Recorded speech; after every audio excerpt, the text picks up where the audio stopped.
Selamat siang, berjumpa lagi di channel Cerita Kak Sri. Nah, hari ini kita mau cerita apa lagi ya? Nah, kebetulan tadi tuh saya scroll TikTok, saya berjumpa satu video yang saya rasa video ini tuh bagus sekali untuk kita diskusikan pemirsa. Mungkin selama ini Kak Sri selalu ngomong tentang kebaikan Malaysia aja. Emang Malaysia itu nggak ada cacat celahnya ke? Emang Malaysia itu seperfect itu di mata Kak Sri? Nah pemirsa, seperti yang saya udah ucapkan sebelumnya, bukan hak saya juga untuk memburukkan negara orang. Kenapa? Karena ketika kita tinggal di negara orang, kalau bisa yang bagus tuh kita ceritakan, yang buruk biar simpan dalam hati, betul tak? Kalau misalkan saya cerita keburukan negara saya tuh mau ada kesadaran dari pihak pemerintah di Indonesia itu supaya majukan lagi negara kita. Kita ini udah tertinggal jauh. Tahun 2024 negara orang udah kayak gini, negara kita masih kayak gini. Itulah tujuan saya. Tapi bukan semua apa yang kita nakkan, apa yang kita tujukan sama dengan apa yang orang pikirkan, betul tak? Oke pemirsa, di hari ini saya akan menanggapi satu video yang lain daripada yang lain. Apa itu Kak Sri? Saya akan kerat video ini dan saya akan komentari bagian-bagiannya ya. Jom kita tengok sama-sama. Rakyat Indonesia sering tertipu dengan gambaran Malaysia. Mereka anggap Malaysia negara maju. Namun pada hakikatnya yang maju tu hanya KL, Selangor dan Pulau Pinang. Pergilah ke negeri lain. Anda pasti akan terkejut melihat realitinya. Oke, poin pertama yang mau saya komentari adalah di sini ada juga hak saya sedikit untuk mengomentari kenapa dia mengatakan bahwa orang Indonesia tuh selalu kena tipu. Kenapa? Karena mereka tuh menganggap Malaysia ini negara yang maju katanya. Padahal negeri yang maju tuh cuma Pulau Pinang, Kuala Lumpur, terus Selangor katanya. Johor pun saya rasa maju lah, sangat maju padahal ya.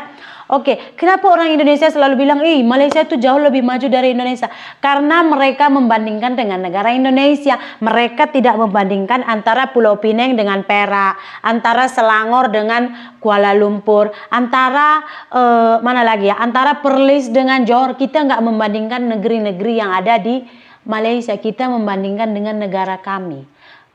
Makanya kami bilang Malaysia itu maju. Even saya tinggal di Perak saya kemarin tinggal, saya bilang Perak itu maju kok. Kenapa? Karena kalau saya bandingkan dengan Medan yang sebegitu besar, kalian tahu provinsi ya, Sumatera ini provinsinya besar banget, Sumatera Utara ini besar. Tapi bila saya bandingkan dengan pelayanannya, dengan fasilitas yang ada, dengan pokoknya kalau kita pergi ke bagian imigrationnya, ke bagian angkutan umumnya, busnya, apa semua tuh memang saya rasa lebih maju lah di Perak. Kenapa? Yang pertama dulu on time-nya mereka, terus bagaimana bus menaik dan menurunkan orang, mereka itu semua ikut aturan. Kalian tahu tak, Medan tuh kota yang sangat-sangat maju. Ya kan, kalau dibandingkan dengan kota-kota yang lain yang ada di Sumatera ini. Kalian tahu jalannya aja itu berlubang-lubang. Jalan kalian dari Sungai Sibut pergi kalian ke Ipoh, nggak akan kalian jumpa satu lubang. Jalannya berlubang-lubang, sampai kata suami saya, Bandar City jalan seperti ini berlubang-lubang. Udah gitu bangunan-bangunan, kalian tahu tak, kemarin kita pergi ke imigrasi, di kota besar ada rumah yang dindingnya ini siling. Apa namanya? Bukan siling, apa namanya tuh? Zing. Jadi kenapa bukan tertipu? Kenapa kami rakyat Indonesia selalu bilang, Malaysia itu maju karena kami membandingkan dengan negara kami. Selalunya bukan kami membandingkan antara negeri dengan negeri lain di Malaysia. Kalau masalah kemajuan ya di satu negara nggak akan sama. Macam di Indonesia pun ya, bahagian di Sumatera Utara ini aja pembangunannya nggak sama. Kalian tengok kampung di depan rumah saya itu berbatu-batu, tahu tak? Ya kan? Ada lagi di kampung lain, kampungnya tuh udah semua tar hitam, udah aspal hitam gitu. Jadi nggak sama pembangunannya. Itu biasa, setiap daerah di mana-mana itu pembangunannya nggak akan sama rata. Bukan kita merasa ditipu, enggak. Cuman kita selalu membandingkan dengan, apalagi biasanya kan kami orang Indonesia yang datang ke Malaysia tuh nengok, di kampungnya aja jalannya hitam kayak gini, cantik gitu. Kalau di kampung kita kayak gini, jalan-jalan kayak gini, nanti kok batu-batu besar. Selalunya seperti itu. Oh, ya. Sebelum tu, aku tak kisah kalau orang Malaysia nak kata aku cuba memburukkan negara sendiri. Sebab ini adalah fakta sebenar pasal negara kita. Tak perlu nak bohong pada dunia dah.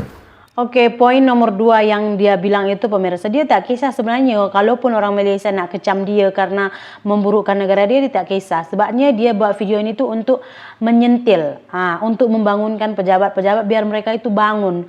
yang sebenarnya di Malaysia itu tuh pembangunan nggak merata gitu. Sama-sama rakyat Malaysia nggak menikmati kemajuan negara Malaysia, itu tuh saya setuju. Saya juga seperti itu. Saya kadang-kadang tuh tak kisah kalau misalkan saya kritik, ya kan, kritik masalah pelayanan di negara saya, pembangunannya kayak kemarin sekolahnya, parkir, semua saya kritik. Nggak masalah. Kebanyakan kalau memang kita kritik negara kita, maka rakyat dari negara kita sendiri yang akan memarahi kita. Kenapa? Karena memang lumrah manusia.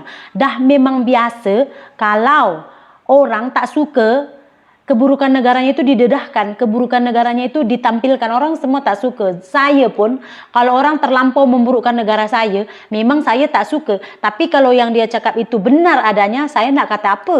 Apa saya nak cakap kalau memang betul, betul tak? Yang ini saya setuju poinnya pemirsa. Okey, kita sambung. Orang Indonesia anggap orang Melayu kaya raya. Tak betul. Yang kaya raya tu kaum Cina. Melayu ramai yang susah. Yang kaya raya tu sikit je. Oke pemirsa, poin nomor 3, orang Indonesia selalu menganggap orang Melayu itu kaya raya. Saya pribadi, saya tak pernah menganggap di Malaysia itu yang kaya raya itu kaum Melayu atau kaum Cina atau kaum India, enggak. Sejauh saya pergi, sebenarnya tuh kekayaan di sana itu sama aja. Kalian kalau berkawan semua kaum, kalian akan tahu. Saya pernah pergi dengan suami saya ke tempat repair kereta. Jadi kebetulan yang punya repair kereta tuh orang kaum Cina lah, kita bilang kalau di Malaysia kan. Jadi dia tuh berkawin dengan istri dia yang kebetulan warga negara Thailand. Jadi katanya dia berkawin dengan istrinya itu tuh di bawah umur, jadi dia nggak bisa mendaftar di GPN. Dan ceritalah dia bla bla bla bla gitu. Dan dia bilang dia sekian ratus ribu dalam ringgit tahu dia habis ngurusin istrinya itu. Jadi saya bilang, wait oke, you banyak duit. Dia punya rantai pun macam ini pemirsa. Ini macam ada besar rantai dia. Saya rasa kalau rantainya itu dia misalnya jatuh dari jurang, lepas itu rantainya itu nyangkut di kayu, dia akan macam gantung diri. Nggak akan putus rantainya itu, gitu besarnya. Banyak duit lah toke, rantai pun tengok, kapal punya rantai pun kalah. Oh, saya cakap. Dia cakap apa tau? Dia punya kereta BMW tau. Dia cakap apa tau? Kaya apa? You tahu kah berapa saya punya utang bank dalam? Nah gitu. Jadi kita tak boleh menilai orang dari pandangan kita. Ada orang memang tuh nampak kaya, ya kan, nampak kaya, udah gitu nampak mewah, naik kereta, ya. Saya dulu pernah punya kawan Cina, ya, bangsa Cina di Kilang. Dia tuh bawa kereta besar lah, cantik lah kereta dia. Dia tuh setakat asisten supervisor, gaji dia 2.500 kayak nggak salah kemarin, karena saya akrab sama dia ya. Kebetulan dia baru habis degree, sertifikat belum keluar, jadi dia mau kerja ke Aussie tapi belum keluar, jadi dia sementara dia supervisor di sana lah. Saya bilang, kamu baru habis degree, and then gaji pun 2.500, kereta macam itu cantik, macam mana mau bayar? Utang mah, kalau tahu utang nanti awet tanah naik. Macam itu. Jadi kalau kalian nampak kaum misalnya kaum Cina ini kaya raya lah, beginilah begitu, kita tak tahu loan bank dia berapa. Kalau kalian berkawan sama semua kaum, kalian akan tahu benda-benda nih semua. Nah kebetulan saya ini orangnya berkawan dengan semua kaum. Kalau di Kilang dulu saya tuh kebanyakannya kawan saya tuh Cina dengan Melayu pemirsa. Dan satu shift saya tuh ada semalam tuh kaum India. Tapi kalau berkawan dengan kaum India tuh saya kebanyakannya yang dari kampung ya. Karena kebetulan kita kemarin memang tinggal di kampung pemirsa.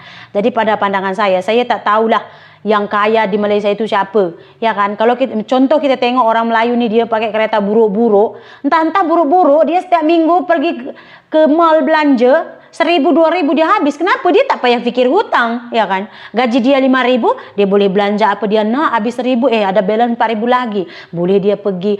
Tak apalah naik kereta buruk, janji tak ada hutang mah. Betul tak? Ini kau naik kereta harga 500.000 lah saya bilang, ya kan? Gaji kau 10.000, bayar untuk kereta 1 bulan tuh contohlah 2.000, ya kan? Belum lagi bayar rumah yang besar, gedebak besar, beli rumah loan bank lagi, bayar lagi elektrik, air, sampah, apa semua, balance tinggal 1.500. Soalnya beli kereta untuk bisa pakai kerja, las-las kerja untuk bayar kereta. Tu dia. Rakyat Indonesia anggap orang Malaysia semua fasih cakap Inggeris kan? Padahal yang tahu cakap Inggeris tu hanya di bandar saja. Kebanyakannya tak tahu langsung bahasa Inggeris, terutamanya orang Melayu. Kenapa kita anggap orang Malaysia tu fasih berbahasa Inggeris? Karena bila kita bandingkan dengan di Indonesia, orang Malaysia tu kategori dah fasih dah. Kenapa? Sebab bila kita jumpa dengan anak kecil, ya kan, mereka udah tahu tuh, sorry, good morning. Kalau di sini tuh enggak. Jarang gitu. Jadi mungkin konteks perbandingannya itu. Jadi mungkin kenapa orang Indonesia ngomongnya kayak gitu karena mereka membandingkan dengan tempat tinggal mereka. Jadi ketika mereka membandingkan dengan tempat tinggal mereka, ini nih udah kategori fasih nih berbahasa Inggris nih. Belum lagi kalau saya bandingkan nanti saya pergi ke kampung di Nias dulu, jangankan bahasa Inggris, bahasa Indonesia aja mereka nggak tahu. Sepatah kata pun mereka nggak tahu bahasa Indonesia. Jadi kalau misalkan dibandingkan dengan kampung di sana dengan kampung di sini, ini tuh udah kategori oke dah. Ya. Rakyat Malaysia yang tonton video ni pasti marah kan? Tapi marah macam mana pun jauh di lubuk hati anda akur ke semua poin yang saya kemukakan ini kan. Daripada kita tipu dunia luar, lebih baik kita tonjolkan wajah sebenar negara kita supaya orang politik, tak kira kerajaan atau pembangkang, akan buat kerja lebih keras untuk membaiki negara ini. Mereka perlu dijentik supaya bekerja lebih keras. Setuju?